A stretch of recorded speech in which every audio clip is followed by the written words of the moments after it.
বার করে লিছে রে। কি হয়েছে দাদু?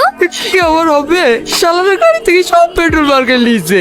আচ্ছা দাদু, ওরা আপনাকে এত বিরক্ত করে, আপনি ওদেরকে বাড়ি থেকে বের করে দেন না কেন? কি করে বের করবো, ওরা তো 2 বছরের ভাড়া আগে থেকে আমাকে দিতে হইছে। এমন কিছু একটা করতে হবে যেন ওরা নিজেই বাড়ি থেকে পালিয়ে যায়।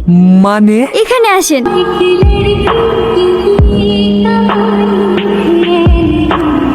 ভাই একটু কম করে ভয় দেখাস, মেয়ে মানুষ তো, যদি কিছু হয়ে যায়। এই বাড়িতে শুধু আমরা থাকবো, আর কেউ না। আমাকে সিনেমায় ভূতের মতো লাগছে তো। হ্যাঁ একদম কাঞ্চনা 2। আগে ওই শালার দাদুকে দেখবো, তারপর অন্য কেউ।